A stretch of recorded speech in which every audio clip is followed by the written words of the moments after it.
bien, bonjour à toutes et à tous. On a le plaisir aujourd'hui d'engager une conversation croisée avec Pierre-André Deschalanders, PDG des Saint-Gobain, et qui vient d'écrire donc au mois de mai un deuxième livre, et cette fois-ci donc aux éditions Odile Jacob, et publié en mai 2021 et qui porte un titre fort, Les défis urbains.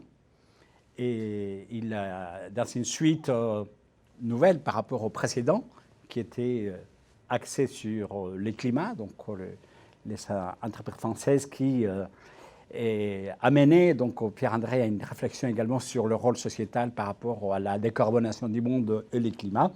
Et aujourd'hui, 5 ans après, les défis urbains, bonjour. Il arrive dans un contexte par rapport au climat. Donc il y a 5 ans, il y avait votre livre, il y avait aussi la COP21 à Paris à peu près, donc au même moment. Et 5 ans après, nous nous retrouvons avec une planète un peu en feu. Donc, avec, les nouveaux rapports du GIEC ne sont pas très favorables. Donc, bon, moi j'essaye toujours de voir le verre à moitié plein. Donc il y a des engagements qui ont été pris. Bon, on a fait des progrès en 2020, mais ils sont liés à la pandémie. Je pense que 2021, les émissions ne vont pas être bas. Non, il y a clairement un besoin d'inflexion fort. Je reste quand même, moi je vous dis, je essaye de voir le verre à moitié plein. Je trouve que par rapport à il y a 6 ans, sur ce sujet du climat, il y a 2 choses qui ont changé. Il y a 2 forces qui se sont mis en branle. Il y a les jeunes. C'est vrai. Et il y a la finance. Les jeunes, si vous voulez, ils veulent du sens et ils poussent. Moi, je ne vais plus dans une seule réunion de cadres de Saint-Gobain où on ne me dit pas, les cadres me disent, si vous voulez, quand on rentre chez nous le soir, papa, maman, ta boîte, elle fait quoi pour la planète ? Absolument. Et donc ça pousse. Donc ça pousse tout le monde. Hein. Quand je disais en blaguant, moi j'ai pris ce sujet-là il y a longtemps, hein, mais il y a 7-8 ans, dans Saint-Gobain, les gens qui poussaient, il y avait mon directeur de développement durable et moi. Hein. Et puis en dessous, les gens ils disaient, on a des comptes d'exploitation à gérer, c'est compliqué. Et là maintenant, tout le monde s'y est mis. Et parce que les jeunes poussent. Et la deuxième force, c'est la finance. Alors la finance, il y a des gens qui disent que c'est du greenwashing. Moi, je pense qu'il y a quelque chose d'important qui se passe. Et vous savez, les entreprises, elles écoutent leurs actionnaires. Et donc, c'est en train de bouger. Donc je pense que le monde corporate, le monde des entreprises bouge. Les gouvernements, c'est plus compliqué. Et là, on n'a pas que des bonnes nouvelles. Hein. C'est vrai. Sur le premier sujet, ça me rappelle une expression de quelqu'un qui me dit souvent on a tous une Greta chez nous. En parlant de nos enfants, donc effectivement de cette nouvelle génération, qui nous pousse, nous, notre génération, à prendre conscience sur l'avenir de la planète et qui a fait que beaucoup de choses changent donc 5 ans après. Et vous évoquez les gouvernances, mais il y a plusieurs sortes de gouvernance. Donc il y a la gouvernance étatique, donc au niveau des États, mais il y a aussi des gouvernances locales qui nous amènent aux défis urbains, qui est notre passion commune. Les villes, donc je suis un passionné des villes, je pense que tout le monde connaît effectivement mon investissement depuis des très longues années pour comprendre la problématique urbaine au travers le monde de grandes, moyennes, petites. L'effet urbain est venu s'installer d'une manière très forte au niveau de notre planète un peu partout. Le monde a basculé d'une manière majoritaire, donc urbaine. Hein. Moi, je suis né à un continent qui est l'Amérique latine. Je l'ai quitté quand j'avais 20 ans, donc il y a 42 ans. Et à ces moments-là, il y avait 30% d'urbains et 70% de ruraux. Et 42 ans après, il y a 20% de ruraux et 80% d'urbains. C'est quasiment asymptotique. L'urbanisation en Amérique latine, quasiment on n'arrive plus à... Puisque l'Amérique latine, c'est devenu un continent qui est plus un réseau des villes que vraiment une réalité des pays qui d'ailleurs ne sont pas tout à fait les uns avec les autres, avec toujours beaucoup de méfiance, tandis que les villes ont des coopérations extrêmement fortes. Buenos Aires, Rio, Santiago, Quito, Medellín, indépendamment de la gouvernance nationale, et on sait qu'il y a eu beaucoup de changements là-bas, les villes, elles restent très liées entre elles. Et donc, c'est notre passion commune. Donc, les villes issues de nos expériences de voyage, de nos réflexions, et du croisement avec des choses comme le climat. Voilà. Donc, mais moi, je suis vous êtes un spécialiste, moi, je suis un peu un profane. Mais si vous voulez, j'ai voulu écrire ce livre parce que, d'abord, mon point de départ, je vous dis, il restait le même. les villes, c'est 2% de la surface de la planète, hein, c'est 70% des émissions de CO2. Absolument. Donc, s'attaquer au sujet du CO2 dans les villes, c'est s'attaquer au sujet du climat. Et ça passe par les villes. Donc ça m'a frappé. Et puis, oui, j'ai voyagé, donc ça m'intéressait de voir comment les sujets ont évolué. Et puis un peu, si vous voulez, le point d'accroche qui m'a fait réfléchir, c'est que la crise sanitaire a créé beaucoup d'anxiété. Hein. On voit bien que la contagion, elle est plus forte dans les villes que dans les campagnes. Hein. Et donc, il y a une espèce d'anxiété et donc, est-ce qu'on va quitter la ville ? Je ne pense pas, mais on pourra en parler. Mais c'est pour ça que j'ai sous-titré le livre « Retrouver le désir de vivre en ville ». En fait. J'allais effectivement venir sur cette notion des désirs des villes.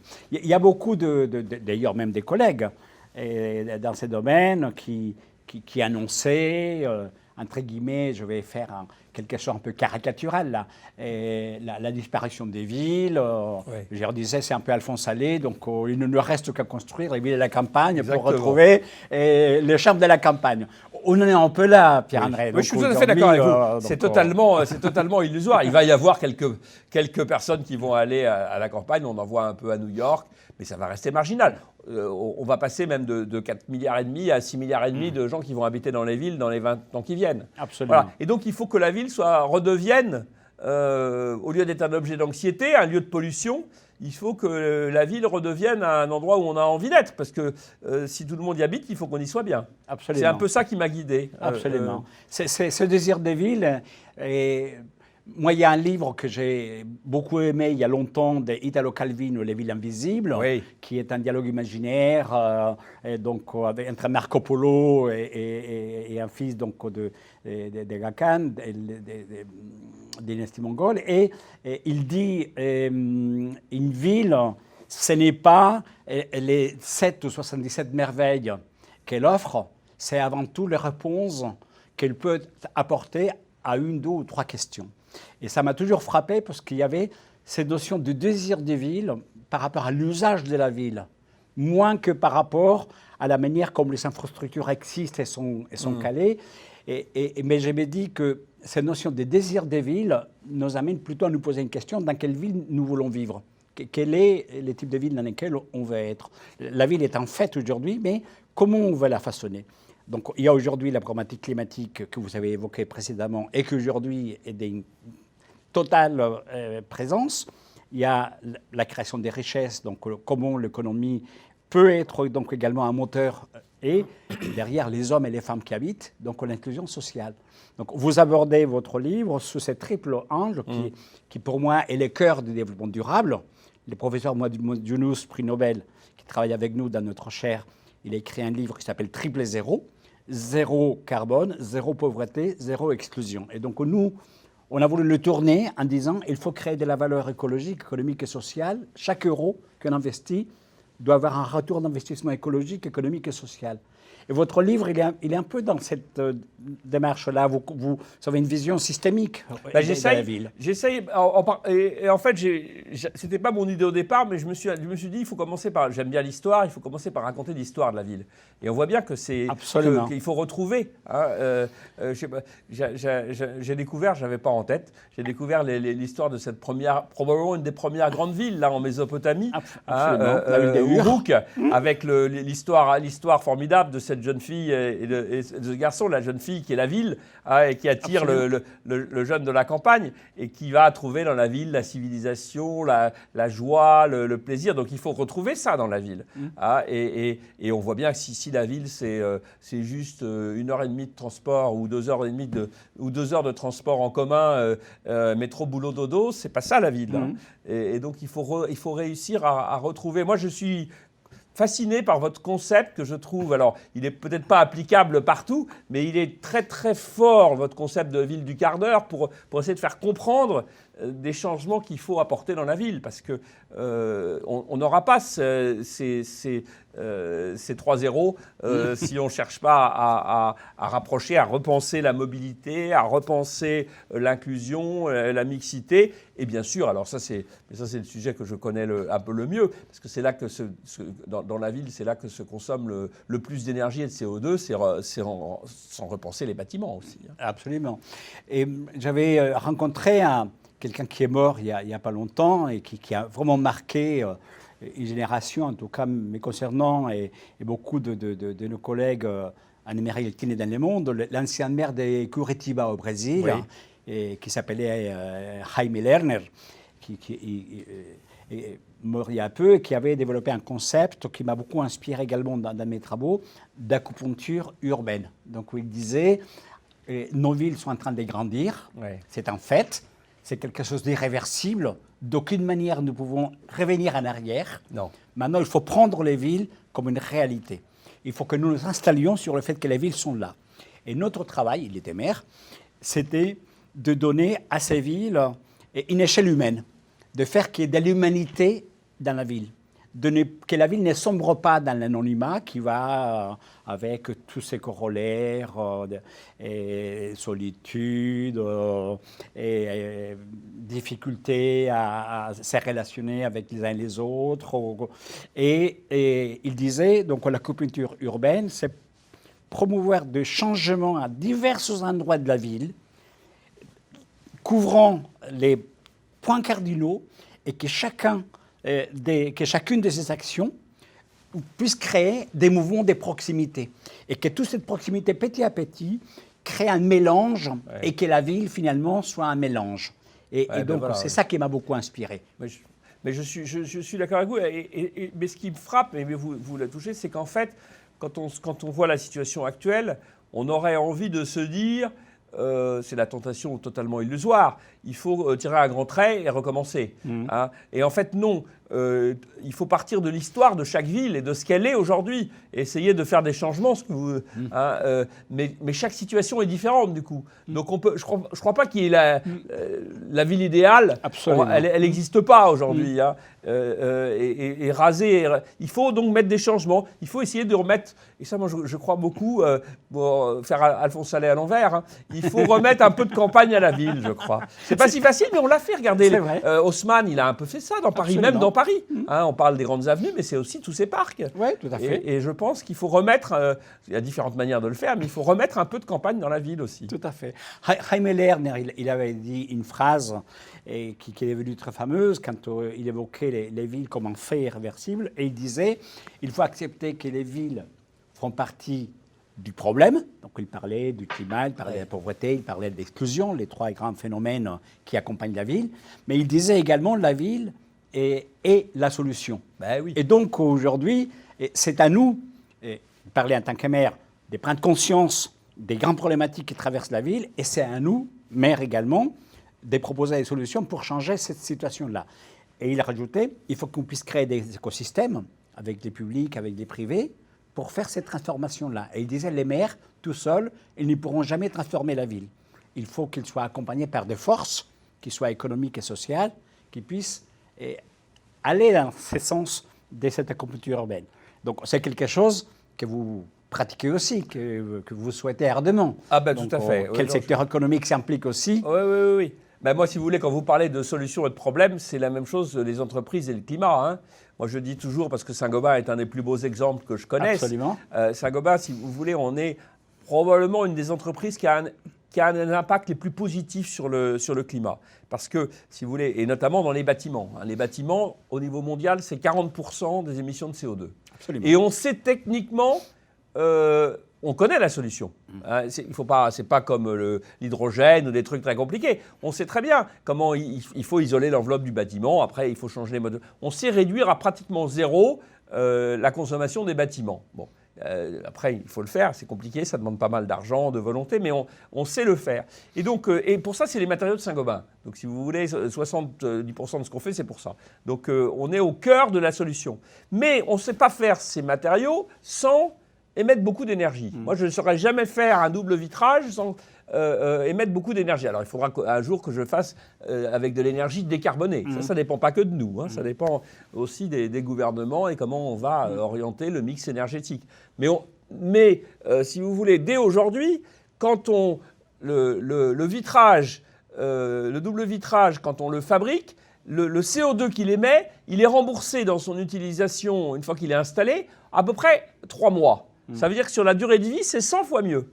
Mais on voit bien que si vous voulez, donc Saint-Gobain, sur les bâtiments, c'est une grosse partie de la solution, mais c'est aussi une partie du problème, puisqu'on émet du CO2.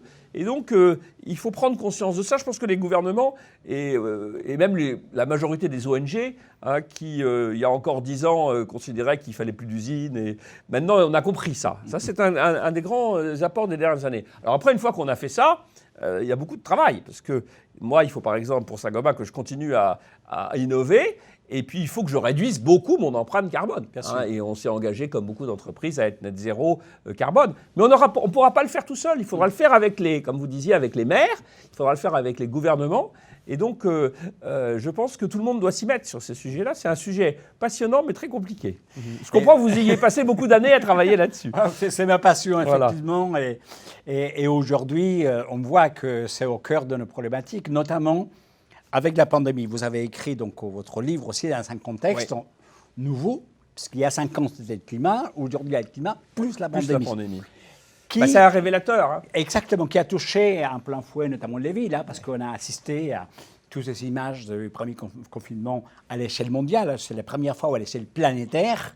Donc on a ces images des villes qui sont obligées de se mettre en sourdine, sous silence. C'est une espèce de apaisement total des villes, plus de circulation sur le 12 avenues que convergent vers l'Étoile, et toutes ces villes américaines, italiennes. Donc la pandémie aujourd'hui, on ne sait pas trop encore comment ça va se finir, donc on est dans un processus de vaccination massive qui permettrait de limiter les dégâts, mais il y a quand même des transformations qui sont en train de s'opérer dans la mentalité et dans la culture urbaine. Et que vous abordez également, et qui touchent également des domaines au niveau de bâtiments, par exemple, liés aux bureaux. Ben, bien sûr. Donc on voit les taux d'utilisation qui sont tombés à presque rien, donc sur les premiers, en fait, entre mars et juin 2020. Et aujourd'hui, après 2, 3, 4 vagues, ça dépend de pays dans lesquels on se situe au niveau mondial, hein, parce qu'il y a encore, au moment où nous parlons, en Amérique latine, il y a quand même, c'est la 4e vague. Hein, et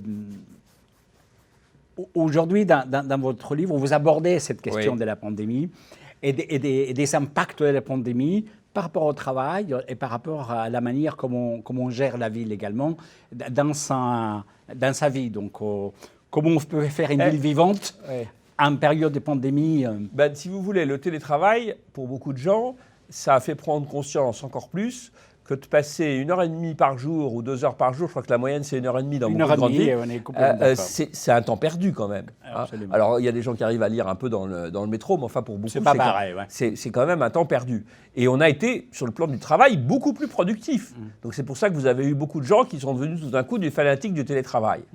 Moi, sur le long terme, je n'y crois pas. En tout cas, j'y crois pas au-delà d'une certaine dose. Sur Saint-Gobain, on s'est dit, on avait fait un accord. Alors, avec la 2e vague, la 3e vague, on ne l'a pas fait, mais maintenant, on va le refaire. Sur le moyen terme, je pense que le télétravail, c'est très bien, mais un ou 2 jours par semaine. Parce que, si vous voulez, les êtres humains, c'est des êtres de relation. Hein. Moi, je crois énormément à la machine à café. Je crois énormément à la créativité en étant ensemble. Et ça, les instruments de créativité digitale, j'y crois pas complètement. Donc, on va avoir besoin d'être ensemble. Mais peut-être pas tout le temps. Hein. Parce que, si vous voulez, pour la ville du quart d'heure, il faut avoir un boulot qui ne soit pas trop loin de chez soi. Absolument. Hein. Et aujourd'hui, pour la majorité des gens, c'est difficile. Absolument. Voilà. Donc, je pense qu'il faudra un mix. Et ça a engendré partout d'énormes réflexions sur le travail. Absolument. Et je pense donc que ça ne va pas être pareil avant. Alors, il y a des gens qui disent on n'aura plus besoin de bureaux. Moi, j'y crois pas. On aura besoin un peu moins. Vous voyez ici, je pense qu'à terme, on va gagner peut-être entre 10 et 20%. Mais pas plus. Parce que, d'abord, je veux que les gens travaillent au moins 3 jours par semaine ici, pour les gens du siège. Et c'est pas durable, là, ce qu'on a connu. C'était très bien, mais c'est pas durable.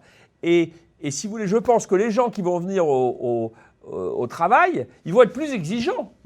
Si c'est pour se retrouver derrière leur ordinateur, dans des petits bureaux cloisonnés, il vaut mieux rester chez soi. C'est plus productif pour tout le monde. Ouais, donc je pense qu'il va falloir réorganiser une partie des espaces de bureaux de façon beaucoup plus conviviale. J'espère qu'ici, je crois, on s'est installé dans la tour à la suite du premier confinement, le 11 mai. Bon, on avait conçu une tour avec beaucoup le concept d'open space. Hein. Et je pense qu'on va encore agrandir les lieux de convivialité, les lieux de réunion. Donc il va falloir de la place pour les bureaux. Et puis je pense quand même que dans une partie des bureaux, dans des endroits comme la Défense, il y aura peut-être aussi un peu plus de logements, hein, je crois. Donc on va évoluer, mais ce n'est pas non plus blanc et noir. Hein. Bien sûr. Après, il y a aussi... moi, je n'aime pas les mots télétravail. Donc j'ai dit souvent, quand j'ai participé à des recherches, à des conférences, le télétravail a laissé croire, finalement, que les pyjamas working, comme je dis, chez soi, étaient un acquis. Et en fait, c'est un miroir à alouette, c'est un mirage. Ce n'est pas parce qu'on est chez soi et qu'on a un pyjama avec son ordinateur sur les genoux et qu'on apparaît avec son fond d'écran derrière, voilà, et qu'on améliore notre qualité de vie parce que chez soi, il y a aussi une intimité, une privacité. Tout le monde ne peut pas se permettre non plus d'avoir... les mètres carrés qui vont avec pour séparer la partie privée de la partie et des professionnels, plus les chats, plus les enfants, etc., dans un certain nombre de contextes familiaux. Donc, moi, j'ai développé un concept qui est celui du travail décentralisé, donc qu'on appelle corporate working, avec des espaces de coworking, etc. Voilà, dans lesquels j'ai dit que, en fait, il faut plutôt rebondir sur cette nouvelle mutation qui s'est produite par rapport au travail, dans le sens, les relations entre l'espace et le temps, et que cette mutation du travail, elle doit nous permettre donc d'avoir un meilleur usage du temps, que vous le décrivez tout à l'heure. Ça n'a aucun sens de faire 1h15, 1h30, même avec un bouquin, dans des conditions qui ne sont pas toujours faciles. Hein. Le RER-A... c'est pas facile de lire. C'est pas facile de lire. Hein. Non. 1 300 000 personnes tous les jours, de l'Est à l'Ouest et vice-versa les soirs. Hein. Donc, parfois, c'est un acte d'acrobatie de pouvoir lire. Voilà. Donc, j'ai dit que les travails décentralisés à Milan, où on fait une grande expérience avec le maire actuel Giuseppe Sala, il appelle les near working. Il a fait un espèce, si on était en France, on aurait appelé les grenelles du travail de proximité. Voilà, parce qu'ici, on aime bien mettre les grenelles à toutes les sauces.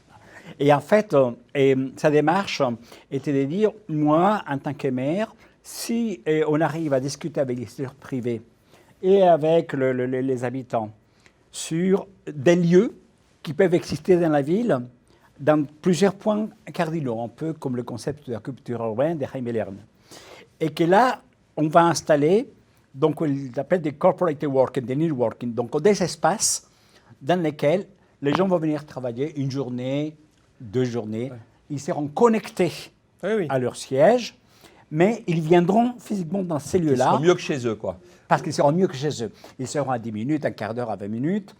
Et en plus, d'un point de vue aujourd'hui numérique, c'est très facile pour les DRH d'avoir le nuage donc, des employés par rapport à leur lieu et trouver des algorithmes mathématiques pour calculer les barycentres et avoir ces lieux-là qui peuvent être ou partagés ou uniquement à une seule enseigne. Et donc, on va faire de telle sorte qu'on a une proposition des lieux d'accueil connectés avec les moyens technologiques pour faire comme si on était au bureau. Et la journée ou le 2 jours, parfois ça va jusqu'à 3 à un certain moment, des entreprises, c'est fait pas chez soi, c'est fait dans un lieu dans lequel il y a une socialisation. Ça me va très très bien. Voilà. Et on appelle ça les near work, on appelle ça les corporate Mais vous ne working. supprimez pas les 3 jours ou les 2 jours parce qu'il y a besoin d'avoir l'équipe. Hein. Bien sûr. Donc on dit une journée ou 2, et les autres jours, les gens ils vont dans les lieux centralisés. Et qu'est-ce que ça va se développer. Et statistiquement, en fait, ça nous amène au fait que les gens gardent cette proximité pour aller travailler, mais ils ne sont pas chez eux, donc on enlève cette angoisse-là. Ils gardent cette productivité liée au fait qu'ils sont à 10 minutes, un quart d'heure, ils peuvent aller à pied ou en vélo. Ouais. Ils restent dans une productivité parce qu'ils gagnent du temps et ils restent connectés avec leur entreprise parce qu'ils vont aller le reste du temps, 2 jours ou 3 jours. On obtient quelque chose auquel je tiens beaucoup, qui est la désaturation des transports. C'est-à-dire qu'on désature cette pression où tout le monde part à la même heure d'un point A pour un point B et tout le monde est là et les soirs, pareil. Et en plus, il y a un autre élément, c'est que tout le monde ne peut pas télétravailler. Donc, il y a les emplois de service qui peuvent télétravailler, il y a les emplois de production. Ah ben nous, une bonne partie des gens, ils sont dans les usines, là, il n'y a pas de télétravail. Voilà. Ceci dans les usines, elles sont en général... C'est pour ça que moi je suis un fervent partisan de la réindustrialisation de la France, parce que les usines, elles sont justement dans les territoires, elles ne sont pas dans les villes. Les Exactement. usines. Et donc quand on n'est pas dans les villes, il n'y a pas ce problème de transport. Donc le secteur industriel dont je fais partie, il est moins concerné par ce phénomène. J'espère qu'on a pris note de ce que vient de dire Pierre-André, puisque c'est vraiment un élément majeur aujourd'hui pour comprendre la phénoménologie urbaine et pour comprendre les transitions. Parce que quand on parle de la ville des proximités et la ville des quarts d'heure, on est en train de parler des données de l'humanité à ces grandes métropoles. Et vous l'avez dit parfaitement, les lieux de production, les usines, elles ne sont pas à l'intérieur des villes, elles sont souvent à l'extérieur, elles sont plus de l'apanage parfois de la proximité avec des villes moyennes que des grandes métropoles.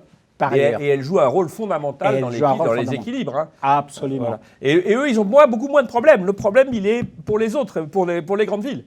Là, il y a vraiment beaucoup de choses à changer. Absolument. Et c'est vrai que ces emplois de service, aujourd'hui, quand on a cette notion de travail décentralisé, ça va dans l'idée d'émailler la ville, donc avec des lieux. Et en vous écoutant, je réfléchissais parce que nous, il se trouve que une de nos principales activités en France, c'est une activité de distribution, c'est point P. Il y a un point P tous les 9 km. Et donc, j'allais dire, on va pouvoir, on va étudier ça, mais on va avoir nos espaces de coworking chez nous, probablement. Voilà, exactement.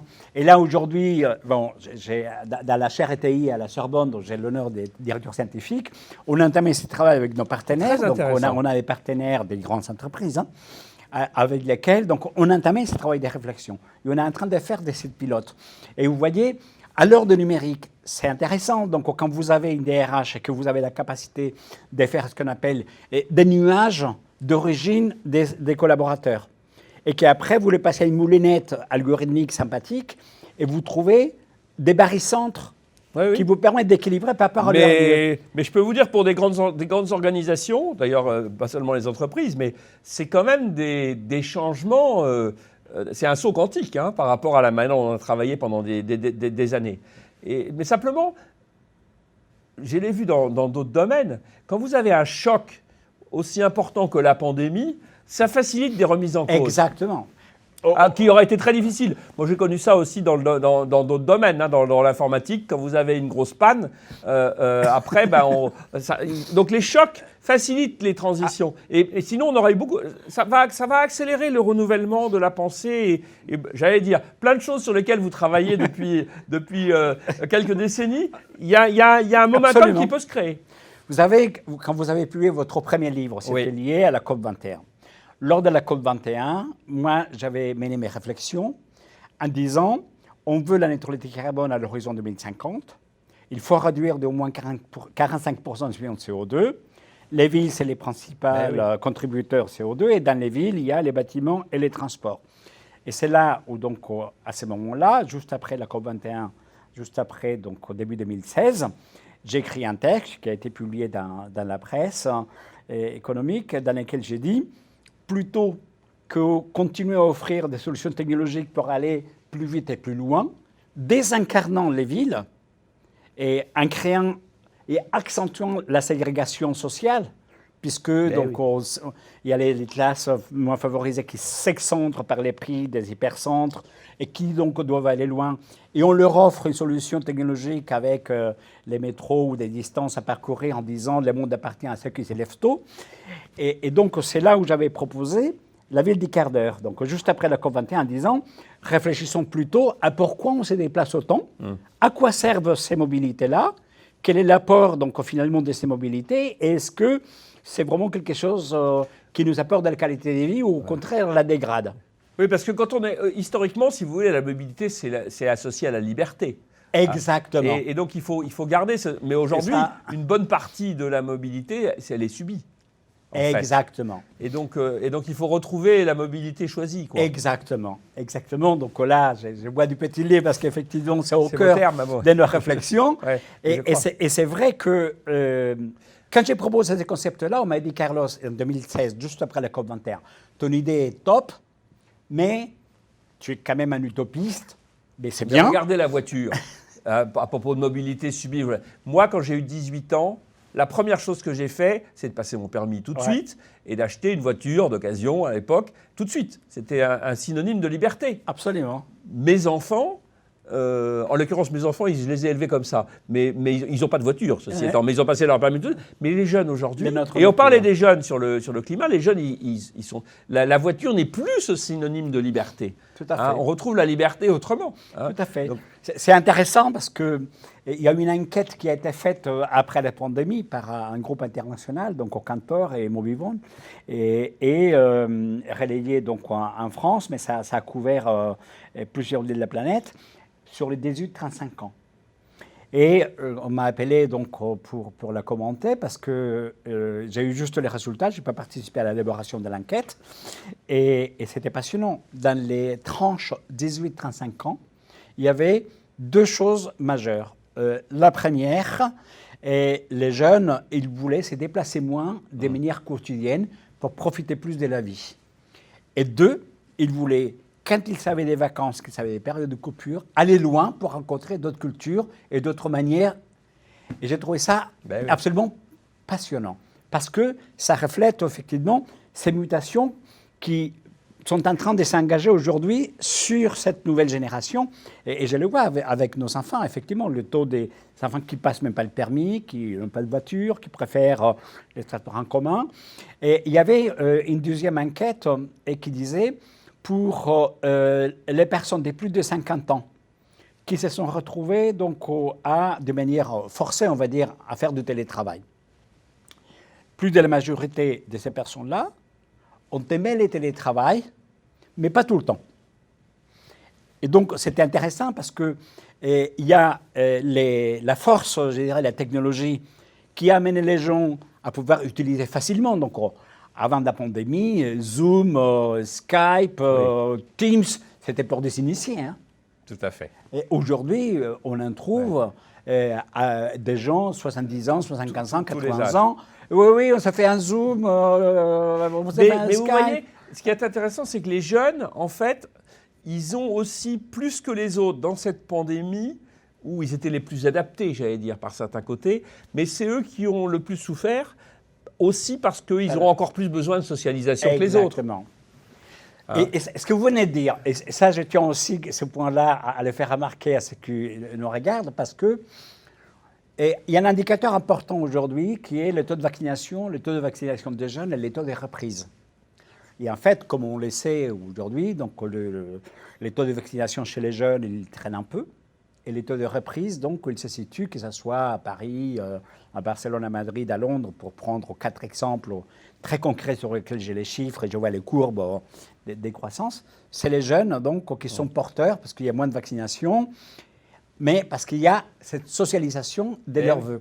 Et c'est ça qui est très intéressant, c'est-à-dire que les jeunes, cette génération qui est complètement rompue au numérique, et qui ont en général 2, 3, 4 appareils connectés et qui savent tout entre TikTok, Instagram, Twitter, Facebook.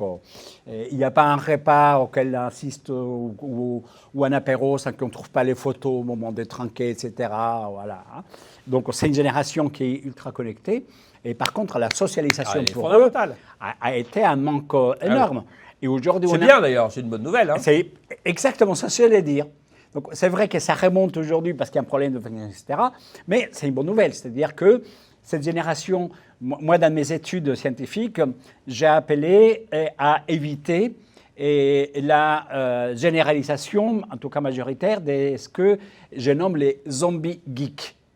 J'ai dit que les zombies geeks, c'est les gens qui sont hyper connectés technologiquement, parce qu'aujourd'hui on est dans un monde hyper connecté technologiquement, mais zombies, parce qu'ils sont hyper déconnectés socialement. C'est le poisson rouge. C'est le poisson rouge qui est dans son Patinot, bocal, voilà, et qui donne lieu à tous ces bulles, le fake news, deep news, où les gens sont autoconvaincus parce qu'ils tournent effectivement. Et finalement, quand on regarde à la loupe donc, toutes les statistiques que je vois donc, aux premières vagues, deuxième vague, troisième vague, quatrième, quand il y en a dans certains pays, on observe que cette jeune génération est très consciente en fait de l'importance de maintenir une socialisation. C'est une très, très bonne nouvelle Voilà. et ça veut dire que si vous voulez, pour reprendre moi sur mon livre, ils vont retrouver le désir de vivre en ville. Donc je voulais c'est dans la venir ville qu'il y a la là-dessus. socialisation. Je voulais venir là-dessus parce que, effectivement, cette notion de désir de ville est très portée par ces jeunes. Et quand après la pandémie, j'avais publié un livre qui s'appelait, donc pendant la pandémie, et toujours aux éditions de l'Observatoire, et je l'ai appelé Vivre en ville en proximité à l'heure du Covid. Oui, on est très proches. Hein, Voilà. Ça. Et donc j'étais plein, j'ai beaucoup travaillé sur le Covid, j'étais un des ceux qui ont alerté donc, nos autorités depuis février, qu'il y avait quelque chose qui était en train de se passer. Je l'avais appelé la plus grande viralité de l'histoire moderne. Viralité de l'histoire moderne. C'est mon accent qui m'étraille. Et qui s'est confirmé par la suite. Et j'ai été très attentif, en fait, aux effets générationnels que cette pandémie allait produire dans nos comportements. Et donc, j'avais beaucoup de collègues qui me disaient, Carlos, il va falloir que tu changes donc d'angle d'attaque pour ton étude sur les villes, parce que c'est la mort des villes. Donc, mais non. Les villes, c'est fini. Et maintenant... Et en fait... je pense au contraire, pour reprendre votre expression que je partage totalement, ça a réavivé les désirs des villes. Regardez la frénésie dans les restaurants qui ont réouvert. Hein. Absolument. Et c'est des jeunes. Absolument. Les parcs qui sont ultra fréquentés. Et d'ailleurs, quand il y a eu la pandémie, il y a eu cette décision de ne pas ouvrir les parcs. Les parcs étaient fermés. On a assisté à une vraie révolte des jeunes qui voulaient rentrer dans les parcs, qui ne comprenaient pas pourquoi les parcs étaient fermés, des gens qui s'amoncelaient sur le trottoir parce que les grilles étaient carrément fermées. Et donc, je trouvais que cette notion de désir des villes est plus que jamais bienvenue. La vraie question, c'est donc ces désirs des villes, comment on développe une manière de vivre qui, elle, donc, par rapport au CO2, par rapport au climat, nous permettent quand même d'avoir un chemin de décarbonation. Comment faire pour que notre activité économique ne puisse pas élargir les fossés entre la richesse et la pauvreté. Et comment lutter contre cette exclusion qui nous rogne. Oui, mais vous voyez, quelque part, moi, ça me rend optimiste. Parce que si vous avez la demande de ce désir, vous avez la demande par rapport à la ville, et que les jeunes, en plus, ça va être des électeurs, hein, et donc vous allez avoir l'offre. Donc je pense que les maires, s'ils font leur travail, ils vont accélérer sur tous ces sujets. Et donc ça va redessiner la ville. Moi je suis assez optimiste. Alors il y a beaucoup de travail, mais je pense qu'on va redessiner la ville peut-être plus vite dans les 10 prochaines années que dans les 20 dernières. Alors, ceci étant, vous êtes plus auprès... Il y a beaucoup de choses à faire. Et on voit bien que sur la mobilité, hein, ce qu'on voit dans toutes les grandes villes aujourd'hui, c'est compliqué. Hein, mais on avance quand même, moi, je crois. Oui, tout à fait. Il y a la mobilité... en fait, moi, j'ai une approche de la mobilité qui passe par se déplacer au bon moment, parce qu'il le faut et parce qu'on ne peut pas faire autrement. Et par rapport à ou pour satisfaire une envie. Là, voilà, ça, besoin, c'est ce que j'appelle la mobilité, oui, on va dire... et socialement indispensable. Et ensuite, il y a cette mobilité socialement épanouissante. Voilà, exactement. Qui est celle où je vais, où je veux, même loin, parce que j'ai envie, voilà, parce qu'on a les musées donc, magnifiques de la Fondation Louis Vuitton, et donc je traverse tout Paris pour venir le voir, et c'est absolument extraordinaire, parce que les Louvres, je parle donc à Paris, mais on a les mêmes exemples un peu ailleurs. Et donc, je pense qu'on a eu une confusion qui s'est créée entre les deux. C'est-à-dire que la mobilité est socialement indispensable, est venue donc prendre le dessus. Et donc, on a pris un étalon qui était, voilà, on a toujours une solution technologique pour aller quelque part. Et donc, on a déformé ce que j'appelle la qualité de vie. Et on a déformé la qualité de vie parce que on a désincarné la ville. Et que donc, on est arrivé aussi dans quelque chose qui est confondre la densité avec des promiscuités. Dans mon livre, Richard Sennett, qui est un grand penseur et qui travaille beaucoup avec UN Habitat, il dit la densité est une vertu, la distance est un vice. Et je pense que Richard résume assez bien. Donc, moi, je suis quelqu'un qui est pour la densité urbaine. Mais j'ai dit qu'on a confondu également densité avec promiscuité. C'est-à-dire, quand on a une densité qui est construite par des bâtis au mètre carré, sans une incarnation humaine, avec de la mauvaise isolation énergétique, de la mauvaise isolation phonique, et sans avoir une couverture d'espaces verts qui soient autour, on a dégradé la qualité de vie. Regardez, la pandémie a été un révélateur incroyable des inégalités dans ce domaine. C'est ce qui se passait dans les 93. Il y a plein de gens qui ont eu une vie très, très agréable pendant les confinements, et puis il y en a d'autres pour qui c'était l'enfer. Absolument. C'est pour ça que je pense que les désirs de ville doivent aller aussi avec cette notion de reconfigurer la ville et donc de reprendre ce qui existe et les tourner autrement. Parce que les premiers de corvée du 93, ils devaient travailler, donc ils devaient se déplacer 45 minutes, 1 heure pour aller dans des endroits lointains. Et donc je pense qu'il y a un désir de ville avec un désir également d'une proximité heureuse. J'appelle ça une proximité heureuse. J'appelle ça, je pense que ça va vous faire plaisir, la densité organique. Oui, je suis d'accord. Moi, j'ai dit que la densité organique, c'est le fait qu'on puisse vivre, effectivement, avec une densité qui permet de mutualiser les services. Quand il n'y a pas de densité, on ne peut pas mutualiser les services. Ce n'est pas l'étalement urbain qui favorise les services. Ça, les villes très étalées, de toute façon, on ne ne peut pas mutualiser. Sinon, on va avoir le fameux sujet de l'artificialisation des sols. Il est devant nous aussi. Voilà. Et donc, il faut une certaine densification. Voilà. Mais il faut une densification plus humaine. Voilà. Et donc, j'appelle ça la densité organique. C'est-à-dire qu'on pense les bâtis comme quelque chose de vivant. Donc, nous sommes des humains, nous respirons, la ville doit respirer, les bâtiments doivent respirer. Donc, on va avoir des matériaux organiques, aller rechercher les bois, ventilation naturelle, lumière naturelle, et faire de nouvelles approches architecturales entre les dedans et les dehors. Donc, il y a des espaces entre des étages qui peuvent être utilisés avec de la lumière naturelle en décalant l'empilement d'étages. Aujourd'hui, on est habitué à des empilements orthogonaux. Donc, on a juste pris une règle, boum, boum, et je fais mon cube, je le pose. Tandis que la déconstruction permet de décaler les espaces et tu peux avoir un deuxième étage à moitié dehors. Même la rénovation, vous savez. Moi, je crois d'ailleurs, il y a des architectes. Alors, historiquement, l'architecte, le geste noble, c'était quand même le geste architectural, c'était construire à partir de rien. C'est en train de changer. Absolument. Et il y a beaucoup d'architectes qui sont en train d'évoluer et se rendent compte qu'il peut y avoir une très belle noblesse à rénover. Et je pense qu'on va avoir des très belles rénovations où on peut effectivement, en rénovant, on peut changer un peu la forme, mais en partant de l'existant, parce que si vous voulez, sur le plan de l'environnement, tout casser et reconstruire, c'est pas idéal non plus. Absolument. Et vous voyez, moi j'étais très heureux. Les prix Pritzker, donc le prix Nobel d'architecture, a été donné donc cette année à des Français, donc le couple d'architectes de Bordeaux, dont leur maître mot, c'est renouveler plutôt que bâtir à zéro. Et quand vous regardez l'étendue de nos villes, donc vous l'avez dit également dans votre livre, on partage, donc au moins 4000 ans avant Jésus-Christ pour Ur, on a bâti tout au long de l'histoire. Donc on a regardé un patrimoine énorme de ces bâtis quand on comprend comme ça de la hauteur par rapport à la ville. Donc, ici, dans notre tour, là, on est bien placé pour le faire. On voit tout ce que les génies humains ont pu battre, ou est-ce que certains besoins... Mais ces mètres carrés, il faut les agencer autrement, il faut les adapter. C'est pour ça que rénover est quelque chose qui devient un art très noble, plutôt que continuer à bâtir. Parce qu'il y a des énormes mètres carrés. Et aussi, on a été quand même, après la guerre... dans une architecture qu'on appelle fonctionnaliste, donc un bâtiment en usage.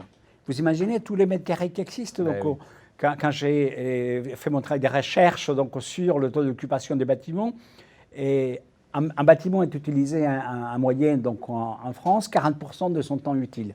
60% il est vide, parce qu'il est fait pour une chose, ça s'arrête là, jusqu'au lendemain. Et donc, moi, j'ai mes bas, et ça fait partie de mes travaux pour développer ce qu'on appelle la chronotopie, un bâtiment, plusieurs usages, et chaque usage, de nouveaux possibles. Et donc, imaginez... Mais ça, c'est très intéressant pour nous, pour construire, pour travailler sur des solutions, des matériaux qui permettent une beaucoup plus grande modularité. Absolument. Alors, on était plutôt sur des modularités générationnelles, mais il faudra des modularités de l'instant. Vous savez, c'est un très beau sujet d'innovation pour Saint-Gobain. Et je pense que vous avez un rôle important à jouer. Je prends ma casquette au travers les usages, et pousser ceux qui bâtissent la ville, parce que la chronotopie, ça devient aujourd'hui une clé de la proximité heureuse.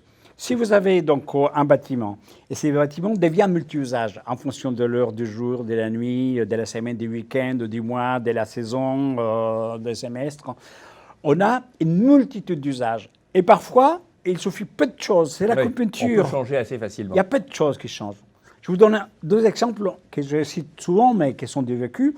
Mais vous en allez avoir plein d'idées parce que vous avez une entreprise mondiale qui est vraiment tous les jours dessus. Mais regardez, j'ai pris l'exemple du café polyglotte. Vous prenez un café, tout simplement dans lequel je viens de boire un coup, et des associations se sont installées pour avoir des cours de langue donc entre 17h et 21h. Tout simplement, c'est les consommateurs. Ils arrivent et ils mettent ici les petits drapeaux de la langue qu'ils veulent pratiquer. Espagnol, italien, français, etc. Ils arrivent à 50, ils payent 3-4 euros de cotisation, ça fait 200 €. Ils vont consommer. Pendant 3-4 heures, donc, le bistrotier est heureux parce qu'il a donc 50 nouveaux clients. Et il donne une commission à l'association qui gère ça, qui est heureuse parce qu'il peut payer un coach. Et le coach, il va se promener pour aider à corriger les gens. Voilà, ça dure 4 heures. Et vous voyez, donc ça devient un cours des langues dans la proximité. Et Dieu sait comment on en a besoin en France, de voir que les gens parlent des langues. Regardez, ça s'appelle les cafés polyglottes, et il y en a de plus en plus à Paris. Un lieu, plusieurs usages, et un usage de nouveau possible.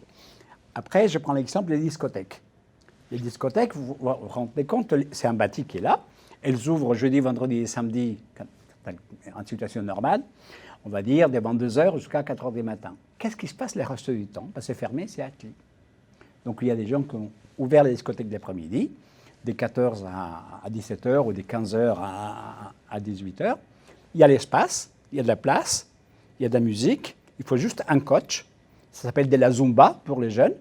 Donc ils mettent de la musique, ils font la Zumba, 1, 2, 1. Et donc à un coût marginal très proche des zéros, un coach, l'infrastructure qui est là, elle sert à un usage complètement différent. C'est une salle de sport. Dans la proximité. Donc les jeunes qui viennent. Ça va rendre la ville du quart d'heure plus facile. Voilà. Et donc ils développent en plus une connaissance du lieu. On appelle ça la topophilie, nous chercheurs. Donc la topophilie, c'est l'amour des lieux. Et donc plus un lieu a plusieurs usages, plus les gens aiment les lieux. Et ça, vous voyez que ça commence à arriver, ça? Oui. Ah oui. C'est très intéressant. À Paris, maintenant, donc, la maire de Paris a ouvert les écoles le week-end. Donc, ces surfaces-là, ces mètres carrés, ils sont fermés le week-end. On l'ouvre et on dit aux gens, faites-nous des propositions pour utiliser cet espace-là. Et les gens vont l'utiliser. Vous voyez, les conservatoires, il y a plein de lieux. Vous faites la liste des lieux publics ou privés qui deviennent donc, en fait, des nouvelles sources pour imaginer des usages auxquels on n'avait pas pensé. Et vous voyez les salles de sport, les gymnases, pareil. Donc, une fois que les gens arrêtent de s'entraîner, c'est fini. Donc on peut prendre ces mètres carrés. Alors là, il faut faire attention, il faut bouger les vélos et les voilà. Mais en fait, machines. Oui, en fait, il y a les salles de sport avec des machines, mais il y a aussi beaucoup de... Il y a les gymnases. Avec des tapis et les gymnases. Voilà, il y a les gymnases où il y a plein de places. Donc on peut les ouvrir aussi pour d'autres activités. Vous voyez? Et donc, en fait, quand vous donnez la parole aux gens et au secteur privé, donc nous, dans notre recherche, on travaille également avec des promoteurs immobiliers qui travaillent donc, sur les bâtis. Et très vite, donc ça devient sur cette notion de bâtiments modulaires, des espaces modulaires, d'adaptation par les usages. Et c'est là où on a besoin de vous aussi. Donc les gens qui bâtissent la ville, qui réaménagent la ville, qui réorganisent le bâti. Et je crois énormément parce que ça développe cette notion de multi-usage qu'on appelle donc en termes scientifiques la chronotopie, un lieu plusieurs usages, chaque usage de nouveau possible. Ça développe la topophilie, donc l'amour des lieux. Donc les gens, plus il y a des usages, plus ils sont contents. Et je me suis inspiré des villes japonaises, à Tokyo, à Kyoto, Parce que l'espace public est utilisé de multiples manières. Donc, ils sont installés des parkings pour des vélos dans des endroits qui n'étaient pas utilisés à l'entrée. Et ils aiment les bonsaïs, ils aiment c'est un pays avec une philosophie animiste. Donc, du coup, il y a beaucoup de lieux, les bonsaïs, les petites pierres qui se font dans l'espace public. J'adore les jardins japonais, moi. Voilà, ça crée un attachement très fort, avec une notion d'amour et de respect. Oui, tout à fait. Voilà. Et donc... Ce qui est très intéressant dans tout ça, c'est que je pense que par rapport à toutes ces idées, si vous voulez, on peut dire ça dans beaucoup de domaines, mais cette crise sanitaire, cette pandémie, elle peut servir d'accélérateur de mouvements qui vont dans le bon sens. Absolument. En fait. Absolument. Et je pense que là, je termine par là, en quelque sorte, en disant, on a un défi pour l'humanité qui est le climat, parce qu'aujourd'hui, les nouvelles ne sont pas bonnes. Non, ça je suis d'accord avec vous.